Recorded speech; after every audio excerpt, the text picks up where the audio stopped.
Okay, I'm going to go ahead and get us started here today. Welcome, everyone. Good afternoon, and we're so glad you're here at the Forum for Excellence 2023.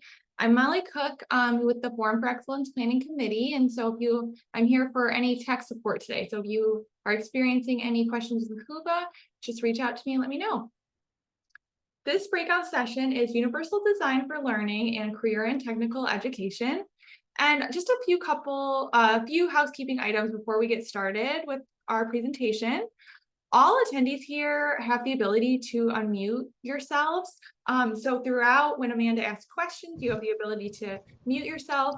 Additionally, within Hooba, there is a chat and a Q&A. So feel free to put any questions, comments in the chat and Q&A in Hooba as well, and we'll be sure to get those answered. You can access today's presentation in a number of ways. There's a bit.ly on the screen. Additionally, I put a link to the slides in the chat, so you're welcome to access either way if you would like to. The session is also recorded, and you'll be able to locate that recording on your Hooba app in the next couple of days after the conference. And with that, I'd like to go ahead and turn it over to our presenter, Amanda, to go over our session today. Welcome, everybody. I'm so glad you're here. This session is on Universal Design for Learning and CTE, Career and Technical Education.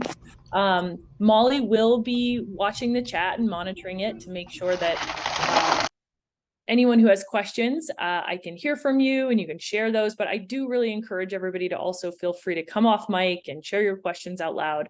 I'd love to hear from you. So we can go ahead and get started. Again, like Molly said, all of the resources are in the slide deck, and you can access anything I share today. As soon as you get that slide deck, you'll have access to it.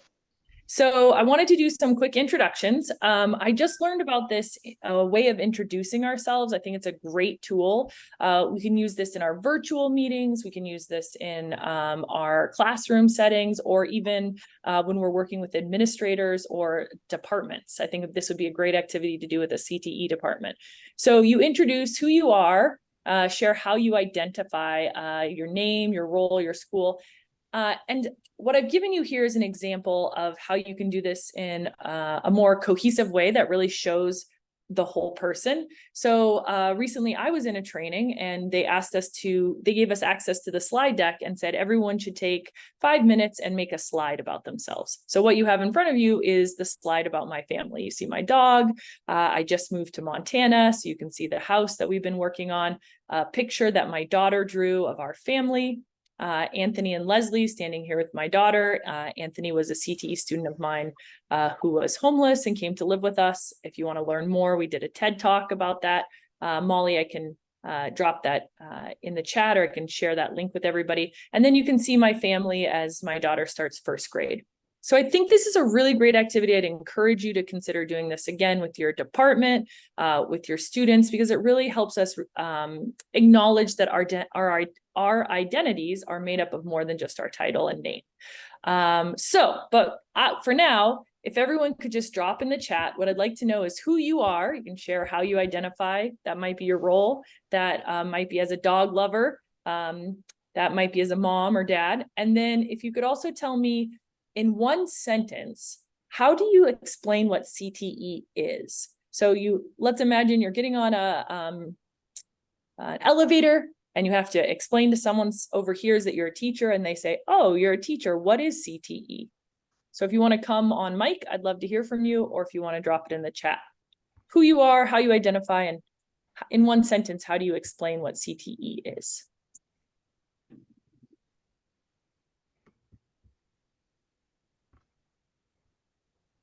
And I'm practicing my waiting. So I was a former teacher and CTE director, the largest CTE center in New Hampshire. And so I really want to hear from all of you. We learn best in dialogue instead of monologue. So any brave souls want to jump on and tell us who they are?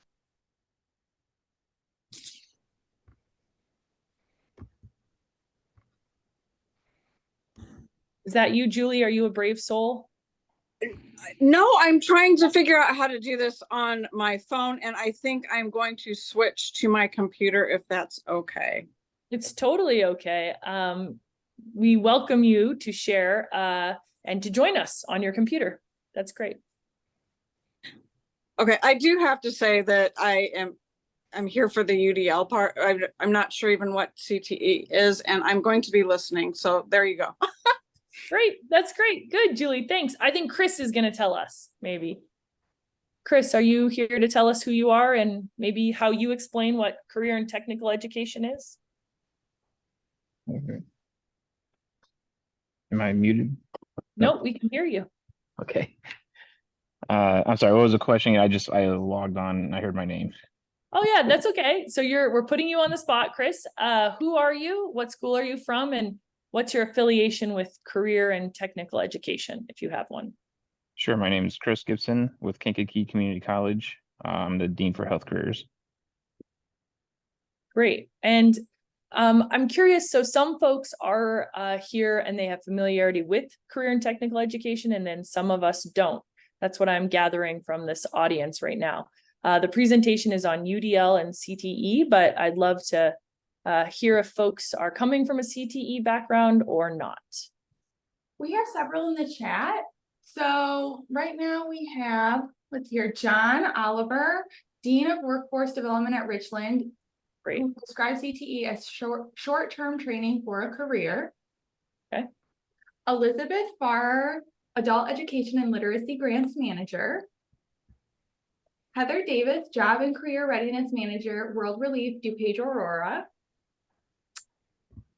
Heather Snyder, Vice President, Institutional Effectiveness and Communications, who says CTE is education for employment.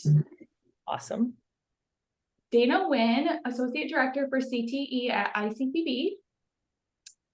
Angela Whitehead from Heartland Community College, and CTE is a hands-on experience for students to obtain skills for work-ready learning. And then we have two more. Brian Green, Career Tech System Director. CTE is preparing students through exploration and foundational skills for careers. Billy Diaz, I'm a higher ed leader and social justice advocate. CTE is hands-on, short-term, real-world skills preparation that leads to careers. Great. Thank you everybody so much for dropping that in the chat. And I'm sorry for the folks I put on the spot. But what I really wanted to do is twofold with this introduction. I wanted us to orient ourselves with what is career and technical education. I think we gave some great examples.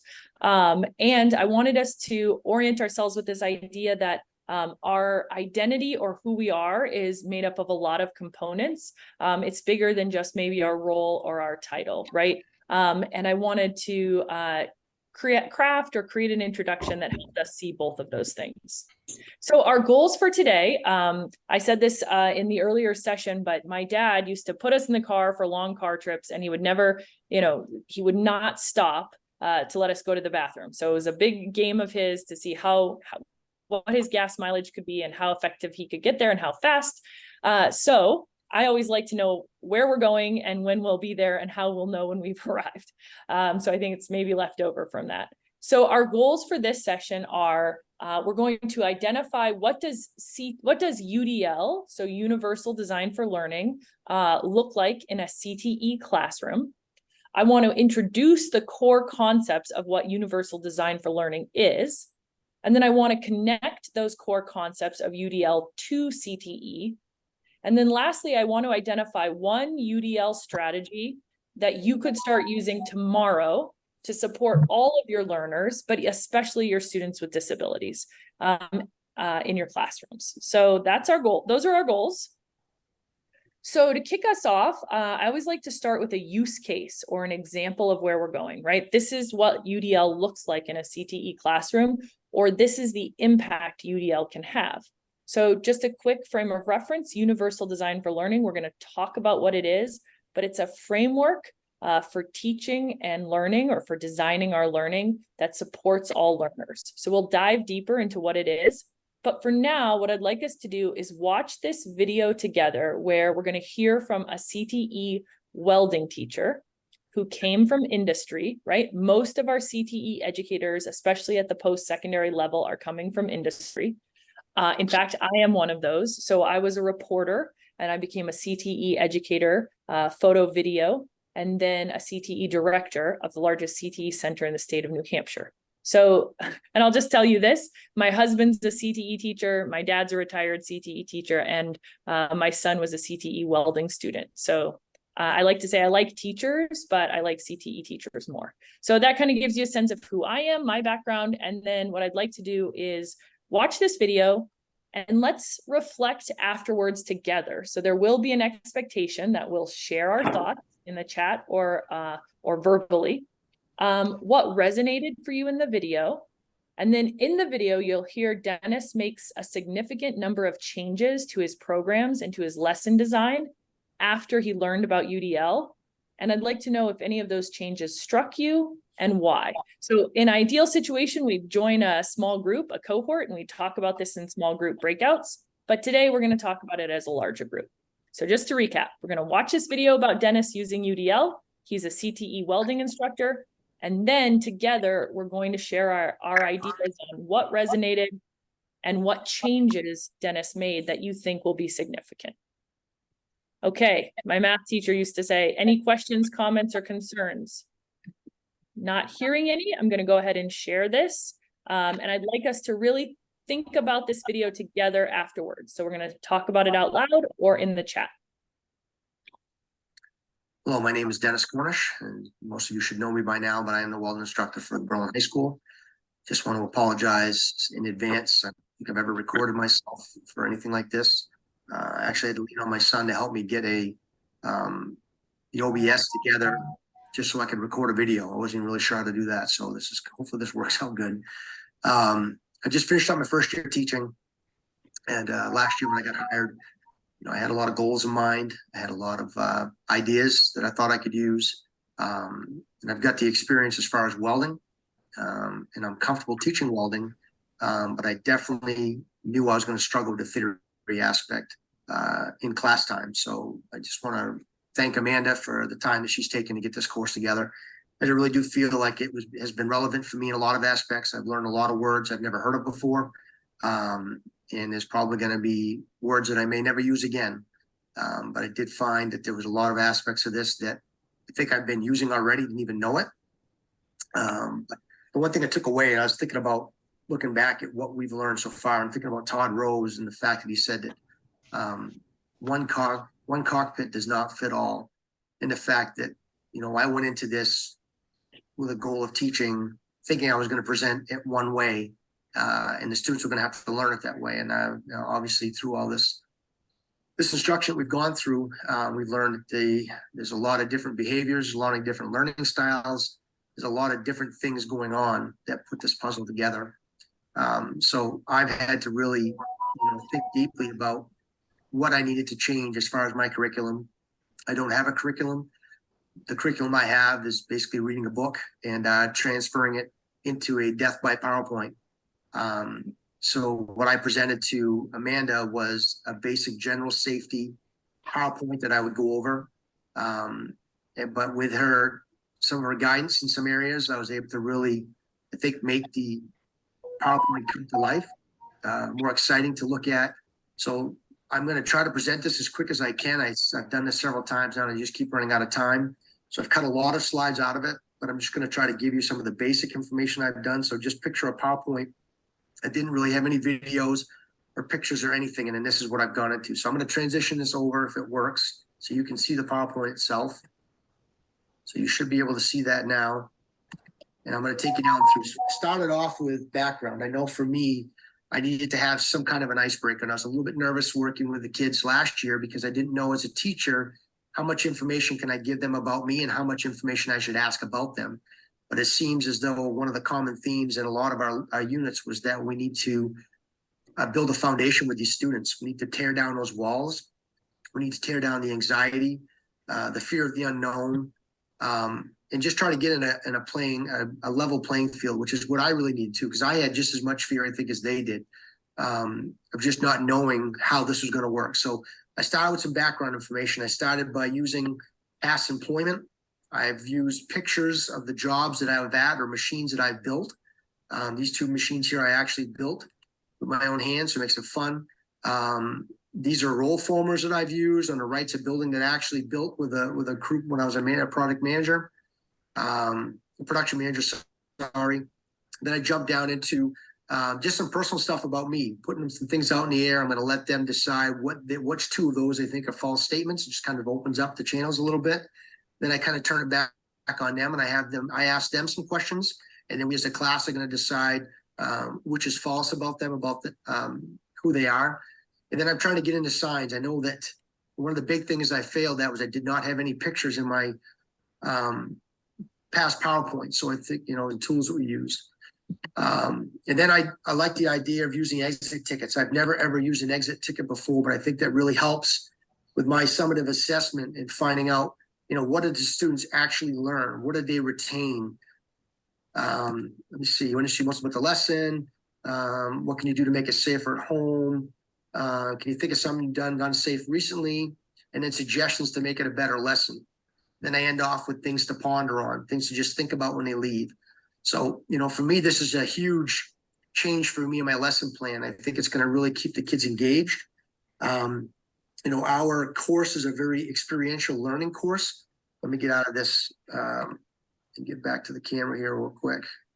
All right, I should be back now. Our course is very experiential in the fact that we use our hands-on, and it's hands-on day to day. We don't spend a lot of time in a class. So a lot of my formative assessments and my summative assessments are all done out in a lab. I have utilized parents. I've had students that have struggled with different types of barriers, and I've reached out to the parents to see how they deal with them at home, and that's been a big help to me. We set goals daily with each student. We find out where the struggles are. We find out what they're struggling with, the barriers that we can pull down, things that we can adjust to make it better for them. Summative assessments, I have weld coupons. We have projects that we build. I guess for me, it's, are they learning? And that reflects upon me and it reflects upon the students. Are they learning? Are they retaining it? And the importance of that is, my goal is for them to get AWS certified.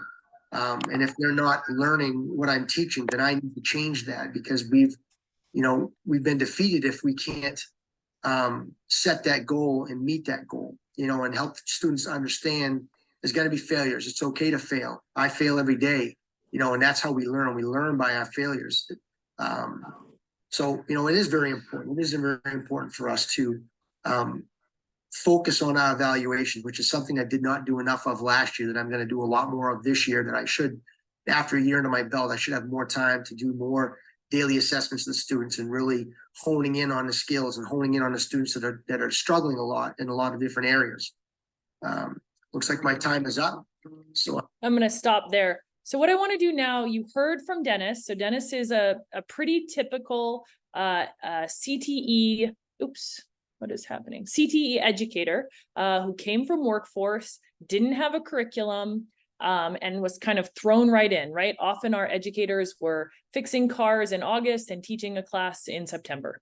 So after watching this video of Dennis, I'd love to know what resonated for you from this video. And then Dennis made some significant changes to his lesson and his program. Which of those changes struck you and why? So let's just open it up.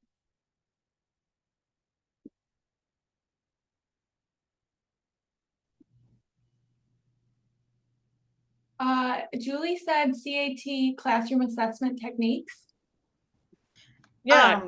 What would you tell us? The exit tickets, we had this training, God, it's been 20 years ago, but those are the two things that I do. Is at the end of class, I'll ask, what would you tell someone that you learned today? And sometimes it is not even what you thought that they would take away, but it's just good to know. And then the other thing is the muddiest point. What was something that, needs some more explanation? That's great. Thank you so much, Julie, for sharing that. So exit tickets are a big technique that we can use and we can help our CTE educators know about. Awesome. What else? Did anything resonate with you from this video? Were you one of these teachers who kind of got thrown in and didn't have a curriculum, or do you work with teachers? Heather Davis said very sincere and wants the best he can for his students. And then Heather Snyder said, I was interested in the exit ticket. My 13-year-old had the exit ticket points in science, and I never knew what he was talking about. That's great. So yeah, just to clarify, A great strategy is a warm-up assessment. So we call it a pre-assessment, where you have learners come in. Let's say you're going to talk about photography, and you just want to say, who's used the camera? What kind of camera have you used? So you can do a pre-assessment ticket, just get the thoughts going, see where students are at. You can collect those on sticky notes. And then an exit ticket is where at the end of a class, you can use, again, a sticky note, or you could use a Google form, and you just ask a simple question, as we heard earlier, what was the muddiest point, or how would you explain to someone what you learned today? You can also ask a very specific question. You have everybody answer that. The goal being for the educator to read those and then shift how they're going to teach the next day. What's one change? Did anybody notice a significant change that Dennis made in his approach to teaching?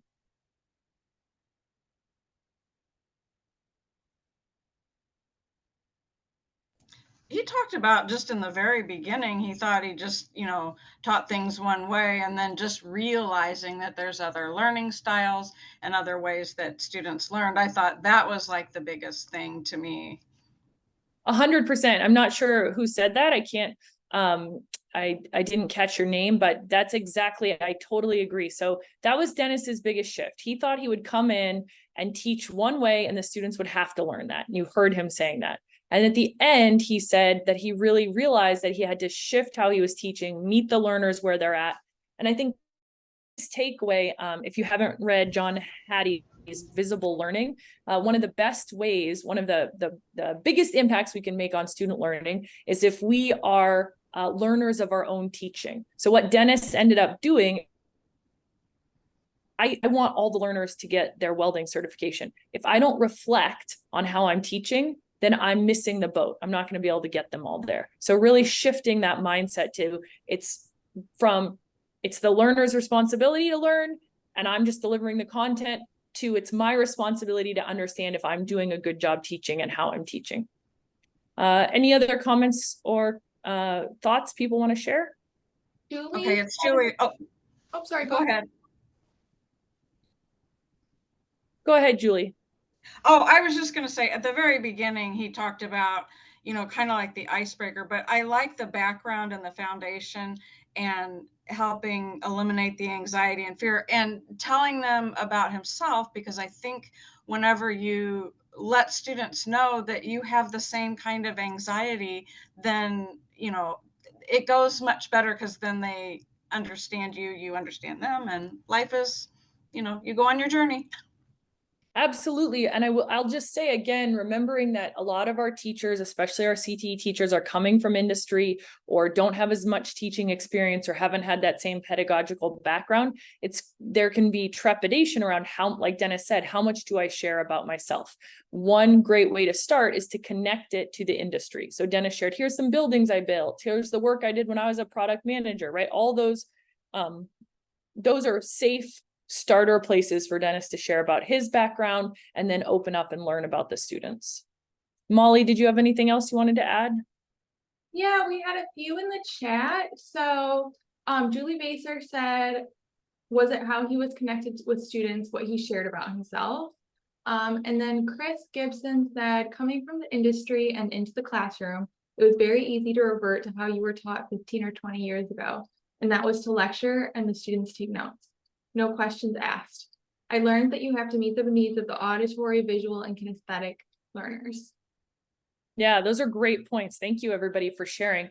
And I will say that's common, right? Actually, all of us default to the way that we were taught. So we default to text as a way of showing what we've learned, or we ask learners to read instead of maybe watch a video, or we ask them to write an essay instead of maybe verbally telling us. So we all do that. Okay, so let's move forward. So you've seen, so basically Dennis attended a session with me that was a multi-part coaching session with a bunch of CTE educators in New Hampshire. And so that was his final assessment, was to really reflect on how he changed his teaching and his practices when he was introduced to Universal Design for Learning. So now I'd like to introduce all of you to Universal Design for Learning. So universal design for learning is a research-based best practice or framework for designing our curriculum and our teaching and our learning practices. It comes, there's 3 core concepts from UDL: architecture, neuroscience, and then learning itself. And so I'm gonna touch on each of those concepts. So the first one is architecture. So UDL the term universal design for learning comes from, had its beginnings in the field of architecture. So it was created by an architect, Ron Mace. Ron was born in 1941 and he had polio at age 9. And his parents were told he should be institutionalized. But instead, Ron was determined to go to school and ended up going to architect school. The school didn't want to allow him to go because the dorm rooms were not accessible and the classrooms were not accessible. So his mom actually went to school with him and carried his wheelchair in and out of the classrooms. So Ron's philosophy was, it's the set of the soul that determines the goal. And Ron created this term universal design, which in architecture is designing physical spaces so that the most number of people can take advantage of them. So what happens when we do that? So an example is a curb cut. So you can see the curb cut here. So a person in a wheelchair can go up and down the sidewalk and move across the street. And there's this great podcast, 99% Invisible, if you grab this deck, that you can listen to about curb cuts.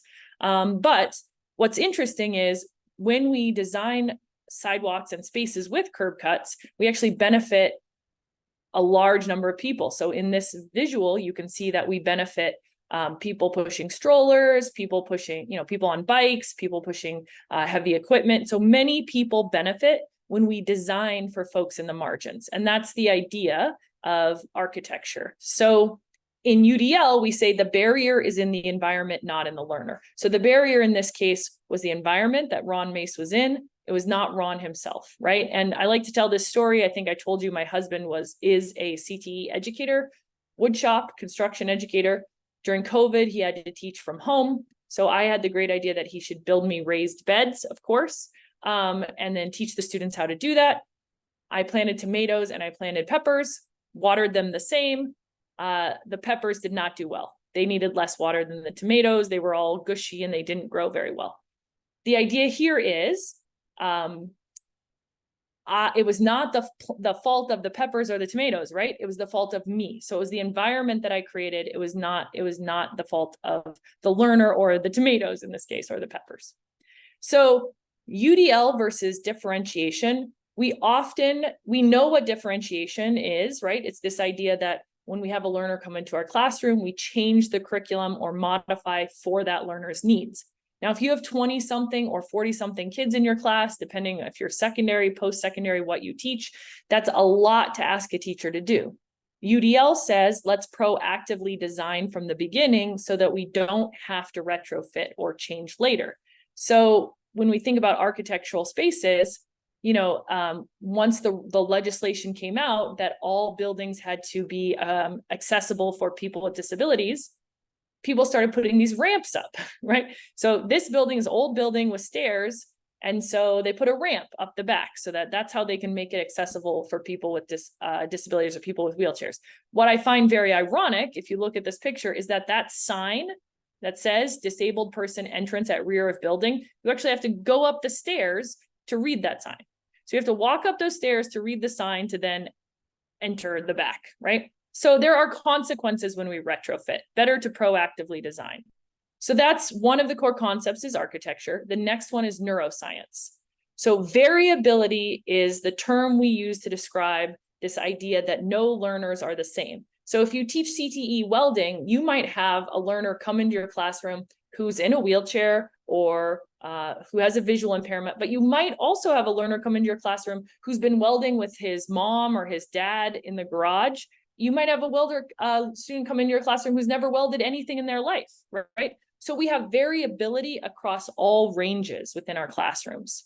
One of the best stories I've heard about variability and the myth of the average comes from Todd Rose. This is the video that Dennis was referencing. I really encourage you to share this TED Talk with your class or to watch it on your own. But he basically says the military wanted to, they were having some problems in the Air Force with the design of cockpits, right? Pilots were crashing and they were really struggling, and it was determined that it was this design of the cockpit that was really the problem. So someone had the great idea to measure the average person. So what's the average head size? What's the average length from tip of the finger to the wrist? And really design a cockpit that could fit the average pilot, right? But once they did that, does anyone have any idea of how many people it actually fit when we designed it for the average? 0. Thank you, whoever said that. That's right. The answer is 0, because no one is average on all the metrics, right? We have what's called a jagged profile. And so the Air Force required that cockpits would be adjustable. And now we have a robust Air Force and women can be pilots. And there's this whole, we have much more participation and engagement. So you can watch this video from Todd Rose. So students also have variability, right? Some of them have high interest or low interest. Some of them have high executive functioning skills. They can turn their homework in on time. Some of them can't even start a project, right? So there's a range of variability in our classrooms, and it's important to keep that in mind. And variability is the norm. So that's what we know. That's what UDL, that's the second core UDL concept. So the first one is the barriers in the environment. And the second one is variability is the norm. We can't design our classes and our lessons for that average learner, right? We really need to design them for the range of learners. Okay, and then the final core concept is learning itself. So a lot of times, I forget who said it, someone said it earlier, that they defaulted to the way they were taught, right? That's common for us to do, but especially in CTE, I like to remind educators, we have to keep, there's always improvements being made, right? So if you think about the car has now become electric, right? Significant improvements or changes in how the car operates. Personally, I think about plumbing a lot because we recently had some plumbing redone in my house. And instead of the copper welding, they used shark bites, which is really this plexi, I don't really know exactly what it is, but it's this white material that was not copper welding and fit together, right? They are phenomenal. It makes people who are not plumbers able to plumb. Awesome. Yes, agreed. So what's wonderful is there's all these great inventions and learning and changes that are happening in everybody's field. It's the same with teaching. We get more information and we learn more about learning. And so that's the third concept in UDL. So this is kind of supposed to be a little bit funny, so bear with me, but I'm part of this Reddit group, Bad Design. I think it's very funny. So I want to just pause here and say, when we don't proactively design, when we don't think of ourselves as designing the learning, we can have funny situations happen. Like this. I mean, I have a 6-year-old and a 19-year-old, so I find this sign funny. To me, this says fashion fart, right? Or this one. This sign to me seems to say do die safely, right? It does not say, I think, what they were trying to communicate.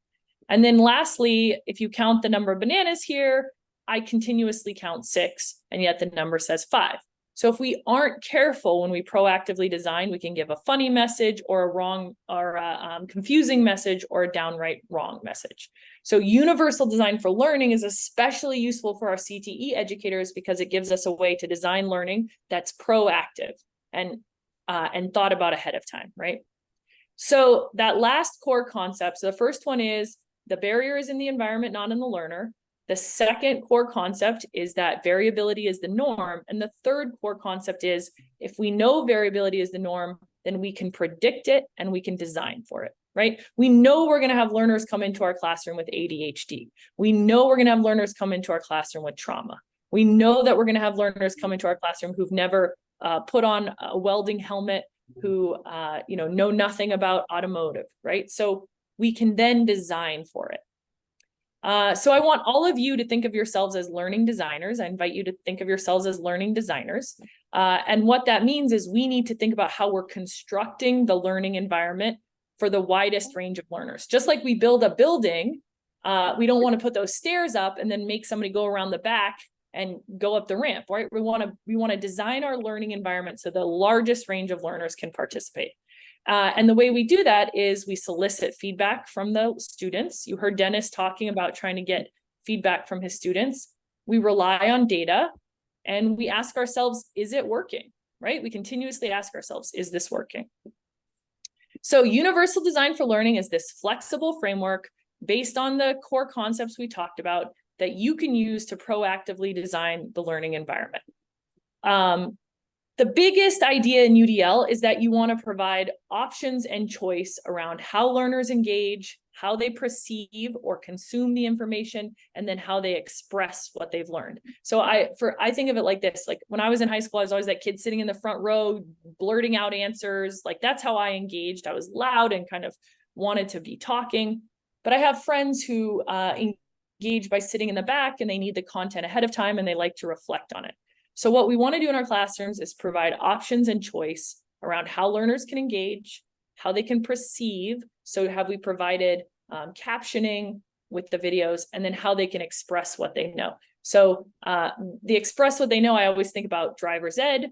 So I am not the greatest driver in the world. One person can't be good at everything, right? That's what I tell myself to make myself feel better. But I passed, I'm good at taking tests. So I passed my driver's written portion perfectly, barely passed the driving portion. So we want to make sure that we're assessing people in a variety of ways, and we're giving choice and options about how we assess them so we can really understand if they've learned it or not, right? Or if they're really capable of driving.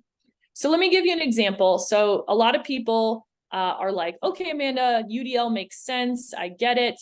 But how does it look when someone applies it? Well, hopefully I've been applying it today. So I've given you choice and option around how you express yourself. You can type it in the chat. You can share it out loud, right? I've hopefully given you choice and option around how representation. So we've watched a video with captioning, right? And I've hopefully given you multiple ways to engage, right? You can download the slides. You can, again, come if you want to engage verbally, talk to me. But let's talk about this option and choice on what you noticed from Dennis's story. So Dennis, right, really tried to make the learning relevant. So remember, he talked about his own background, his own experiences. That's a way that UDL tells us you can increase engagement by making the learning relevant, right? And then another thing that Dennis did is he added those photos to his slide deck, right? So he tried to give different ways to represent the information instead of just text. And then when you think about Dennis, he also tried one of the things that Dennis did is that he created those assessments at the end, the exit tickets, so he could really give students options. He didn't just say, raise your hand if you don't know the answer, right? He gave them options for how they could share what they've learned. All right, so let's connect UDL and CTE. So we know that CTE teachers naturally use UDL, okay? More than any other educator, CTE teachers are naturally using UDL because you're industry leaders, right? You're already familiar with the relevance and how learners are going to use this content. Your contents are already rich in collaboration and autonomy, which is a requirement of UDL or something that UDL encourages. Learning relates directly to a career field. We already all talked about what is CTE, career connected learning. Teachers have experience in that field, and then you often use contextualized project-based learning. So you're already doing UDL. And I think that's something Dennis talked about in his video where he said, oh, look, I noticed some things I'm already doing, right? So what does UDL offer CTE educators? It offers you a way to reflect on how you're teaching. So this all comes from CTE educators. So I know my son during COVID, my son during COVID took driver's ed. And so he did, I got to hear a lot of it. And the teacher said, look to your left, look to your right on your screen. 2 of you are going to fail. And the driver's ed teacher thought that was good teaching. So UDL gives us a common language for talking about what good teaching is and what it looks like. It empowers learners to engage in their own learning and take ownership. One teacher said it freed him to focus on the learning, not just the content. So just like Dennis was able to focus on getting to know the learners instead of just focusing on what the content was. And then many teachers find that UDL helps them increase engagement for their non-traditional students. So again, those are our English language learner or multi-language learner students, our students with disabilities. And I like to say also our other protected populations. So our students protected by Title IX and our students protected by civil rights. Okay, so let's pause here. Amanda's doing a lot of talking. The last thing I'll say is UDL is called out in Perkins 5 as an allowable expense. So it's not just Amanda and Cass that say that UDL is good. It's the federal government. Woohoo. Okay, so UDL is an allowable use of state and local funds for training for CTE instructors.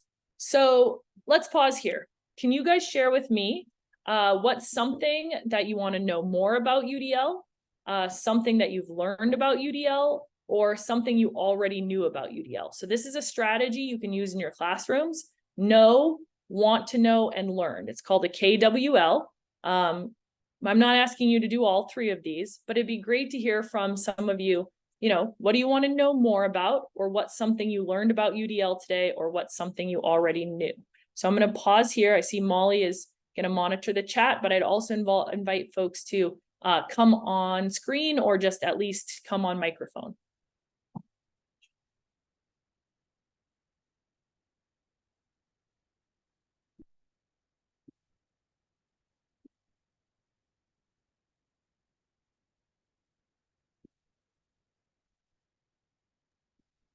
Okay, Julie said, I am super interested in what is happening in the brain as we are learning. I have a book. Oh, maybe it got cut off. I have a book that. Okay, I'm like the not technical person. Okay, so I really like knowing what is going on in the brain when we're learning things. And there's a neuroscientist who used to be a teacher that I really like a lot because, she puts it in the context of, how excited you are when you are learning is important, and being able to have the quiet time to process. And there's just all kinds of things that I really think that once you know all these things, you're more flexible in the classroom. Yeah, that's super helpful. Thank you for sharing that. There's a great book I'm going to drop in the chat, or I'll pull up on the screen and at least put the name so you can see the name. That's about the brain and learning. It's a really good one. So, but while we're waiting, anyone else want to complete this KWL or just share a reflection with us?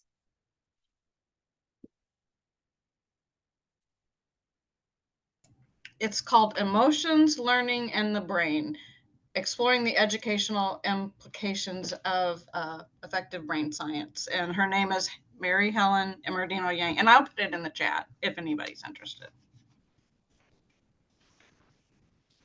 Great. Thank you so much. Heather, Go ahead. Yes, Molly. Heather put in the chat, I had a misconception that UDL meant I had to simplify my visual aids and slides, but I saw lots of creative ways to present information today. Awesome. Thank you so much for sharing that. Yeah, that's a misnomer that UDL is dumbing things down or making things easier for people.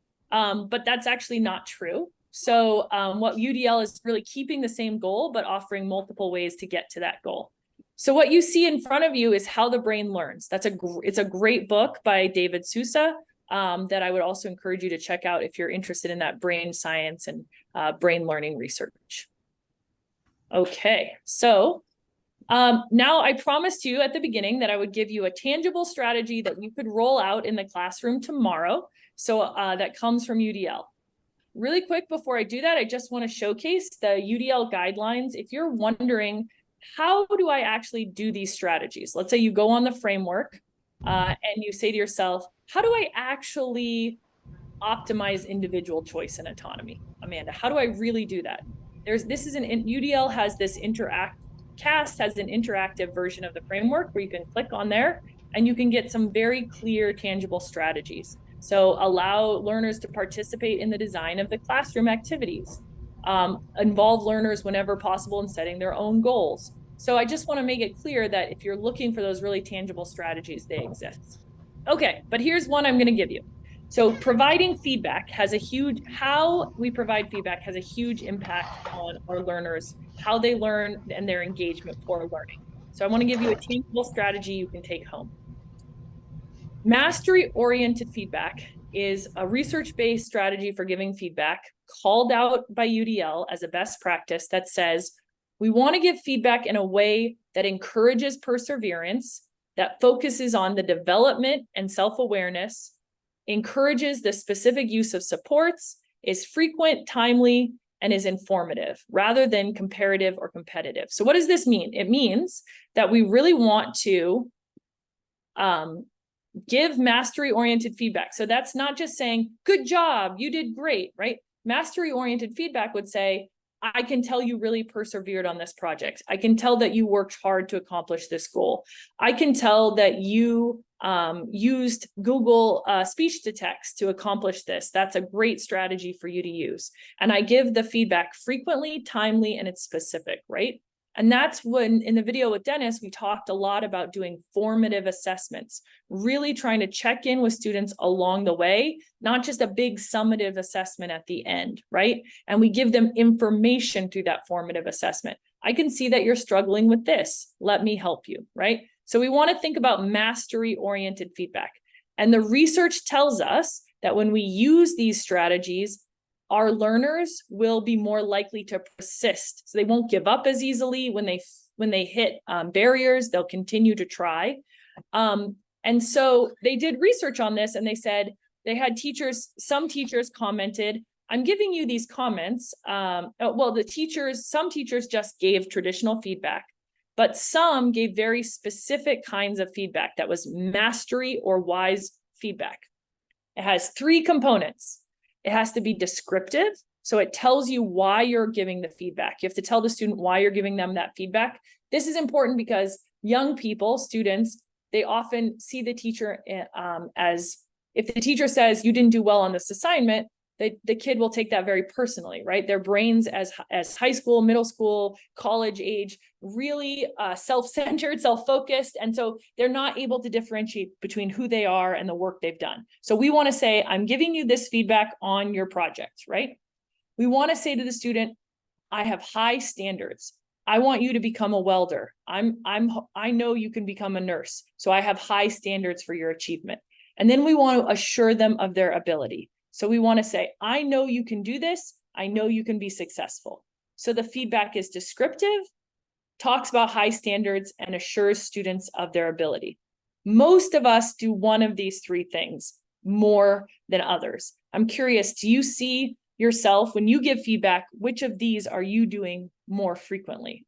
If you want to just drop it in the chat or come on mic, I'd love to hear. Which of these 3 do you kind of default to when you're giving feedback?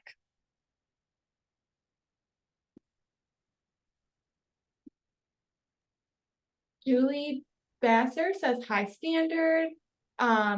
Julie M says assurance of ability. Heather says assurance of student ability. Heather S says I default to high standards.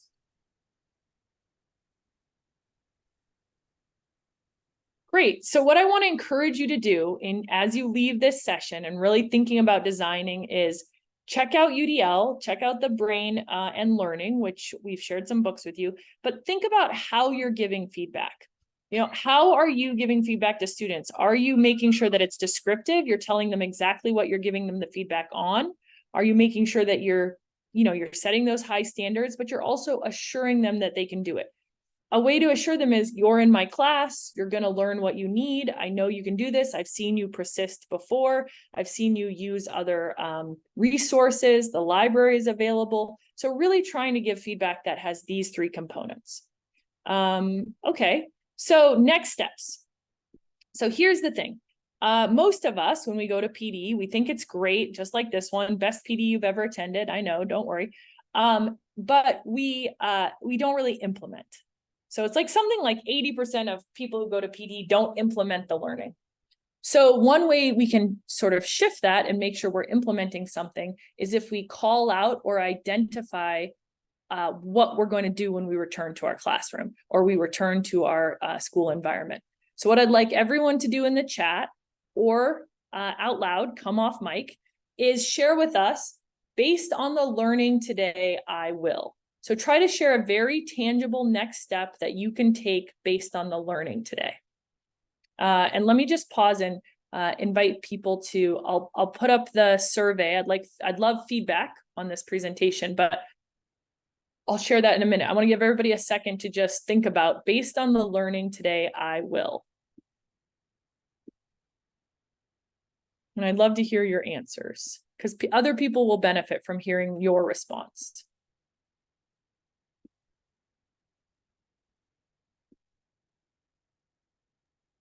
Okay, we have a couple in the chat. I will share the wise feedback slide in my class and ask what they prefer. Awesome. That's a great idea. Bringing this back to the learners is such a good idea. Brian said, present UDL to teachers at in-service. Awesome.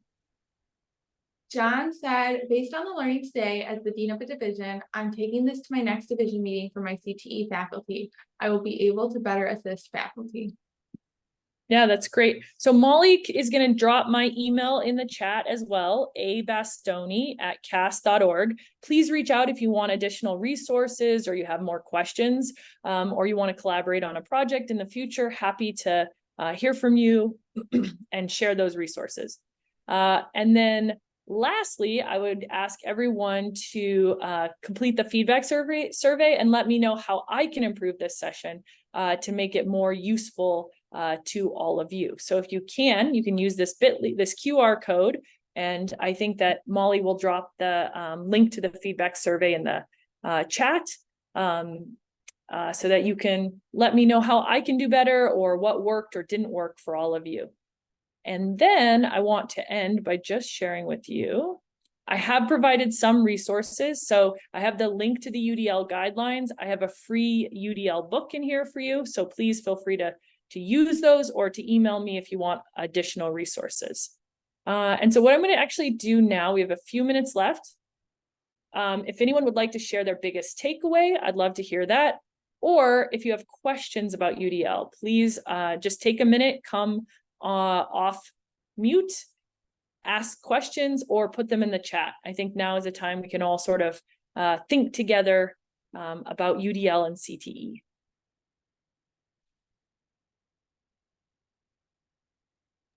Okay, so we have one in the chat, and it's, I had required my paramedic students to type a clinical case study paper for class. I've since changed my rubric to allow students the option to submit a video, presentation, podcast, or traditional paper for their case study. This allows them to turn in a final product that still meets the outcome. I don't know who said that, but that is an awesome idea. I think we could all learn from that, and that's a very good UDL example. So the goal is still the same, right? They have to create this paramedic, what was it, Molly? A paramedic student clinical case study. Great. So you still have the same goal. Everybody has the same goal, but how we get there can be different, right? We can do a podcast, we can do a video, we can type, we can, and one thing I'll say about that is I would encourage everyone to think about requiring students to use speech to text. So we often say you can use speech to text, but we don't allow students to actually try it out and see what it's like. So you could create a quick assignment that says, I want you to use speech to text for this assignment, or I want you to use video. And then you can start to give them choice, because teachers will often say to me, well, I give them choice and they all still write it. Right. That's because in school for 12 years, we've been teaching them that they have to do everything in a written format. And we also can provide exemplars. So the teacher who's doing this could provide some video examples or some podcast examples. That would be helpful too. And it would encourage students to try these other formats. Great. Anybody else want to ask a question, or share with us some way that they're using UDL, or just ask a CTE related professional development question? Julie asked if we'll get a copy of the chat, and Julie, I'm going to go back and do a session I was on earlier to see if the chat saves. I don't know actually. And I just tried to copy and paste it into a Word document, and it did not do that well. So I'm going to go into another session and see if it saves, and I'll be able to let you know that in 1 second. But this is recorded, so you can watch the video again, and you do have the slides. So you have a link to the slides with all those resources, and you can watch this video.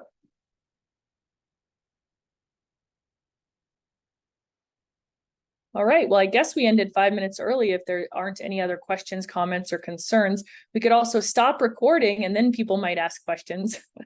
Sometimes I think that's a deterrent, unless anyone else has anything else they want to ask or comments they want to make. I also just looked and your chat does save. Your chat does save. Yes, awesome. Thank you, Molly. Mhm. I hope you guys are all having a great conference. And I think if you don't have any other questions, Molly, I think then this session is complete. Okay, great. Thank you so much, everyone. And thank you for attending the forum. There are more sessions today, so refer to the agenda and make sure to fill out the survey that Amanda, that we have in the chat. And then also you can rate the session on Whova. Thanks, everyone. Thanks, everybody. Bye.